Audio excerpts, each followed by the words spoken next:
Hi, it's Elisa. We're going into week 10 of the relaunch campaign, and I have a lot of exciting updates for today. So I'm just going to get right into it.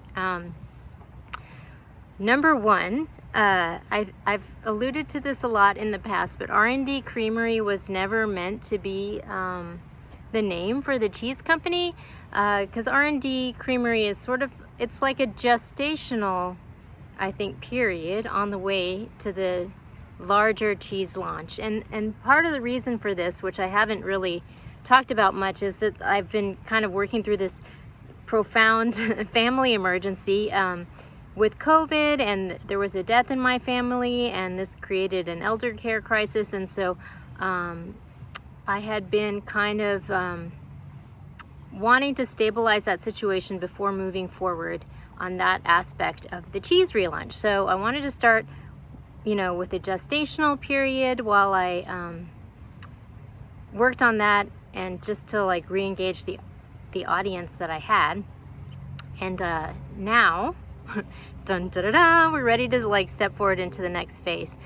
So the first thing I've started off with is a rebrand or a branding, because R&D Creamery was never, it was a placeholder name. So I have been working with this branding agency out of London called Greater Good, and I've been working with Daniel, and have the new brand, which I'm going to launch this week. I've got the webpage and the brand, and without further ado, here it is.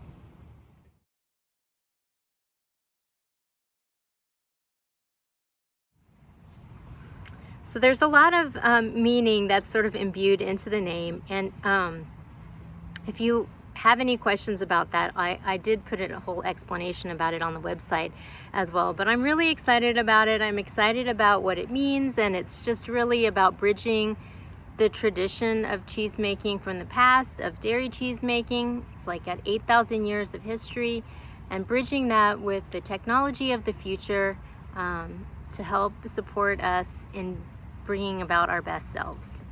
And yeah, that's basically it. So with the branding and the website in place, I'm going to now start pursuing more large-scale funding for the cheese. So, and I've been like leading up to this because, and I spoke a lot about it in last week's video, which I'll link up here. But with pursuing this kind of endeavor, the financing is a lot different, and it's really different culturally, and from doing the small artisan process. And so part of this sort of gestational period is kind of building a bridge between that sort of artisan paradigm and bridging that to a larger scale solution. So it's been a big shift, and I talked about last week how oftentimes there can be a gap, between sort of like what's going on at the level of the consumer and what's going on at the level of this big scale production. And sometimes there's a gap in, between, problems that need solving and problems that we can solve. And so part of the reason for doing this campaign and for engaging my core audience is that I really want to connect the dots on that gap. And so I want to engage my community and have you be part of this transition. So on that note, what's going to happen with this campaign? So I talked about the phase one was all about just making cheese and getting to the point of making cheese. So I've been doing that, and I've reached a couple other benchmarks along the way too that I wasn't even planning on, because we've done the rebrand and the website, and I've actually built the website myself. So I did everything, pretty efficiently. But I think what I want to do with this campaign is to turn it into a VIP cheese tasting club. So basically, I'm working on prototypes for the scalable product line, and you know, I think in big companies they'll have like market testing, and they'll engage just like random people for this part of the process. But I want to engage my community and get your feedback. So basically, right now I'm just starting with prototypes. So these are all handmade cheeses. So the VIP cheese tasting club is sort of like a gestational, where I'm working out like new products while I'm making old products. And it's really what it is, it's going to be the last chance to get handmade cheeses by me. So how this is going to work is, in essence, everyone who's donated $100 or more to the campaign is going to get cheese sent to them, just like everyone. And that is retroactive. And in fact, I've actually already started sending cheese to some of the supporters who have donated over $100. So if you've donated over $100, or if you donate over $100 in the future, you're going to get some handmade cheese by me. The reason for this is just because it costs, you know, quite a lot just to ship the cheese, and so that's just sort of like the price where it makes sense to do it. But everyone's going to have a chance to win. I actually started making this fishbowl, so I started putting the names of everyone who's donated to the campaign, whether it be $100 or not. So if you donated less than $100, you're going to go into the fishbowl, and there's going to be lots of chances to win. I'm going to do partnerships with local chefs to try to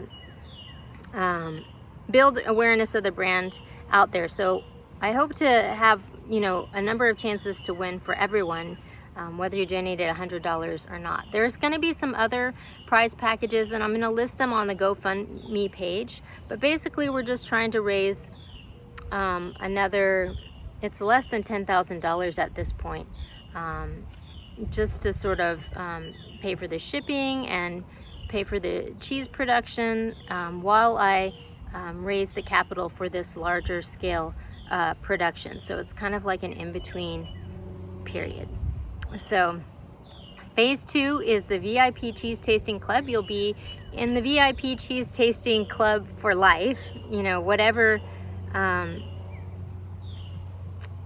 the new cheese company, wherever it goes, you guys are always going to be the VIP Cheese Tasting Club. But for now, it's the last chance to get handmade cheeses by me, and that's all going to be announced on the GoFundMe campaign page. So I'm excited about getting experimental. I'm excited about trying new things. I've already started. I'm doing a little bit of a pause on the shipping for the next few weeks until the weather cools down, because the cheese hasn't been arriving in the best shape. But I'm excited to move forward with this and to collaborate with all of you to bring the cheese into the future. And the final thing that I want to announce today is part of kicking off the fundraising and the capital raising that I'm going to do this week is that I'm doing my first submission. I'm applying for an incubator program that's based in New York. It's called Grow New York, and I'm submitting the new company to this contest.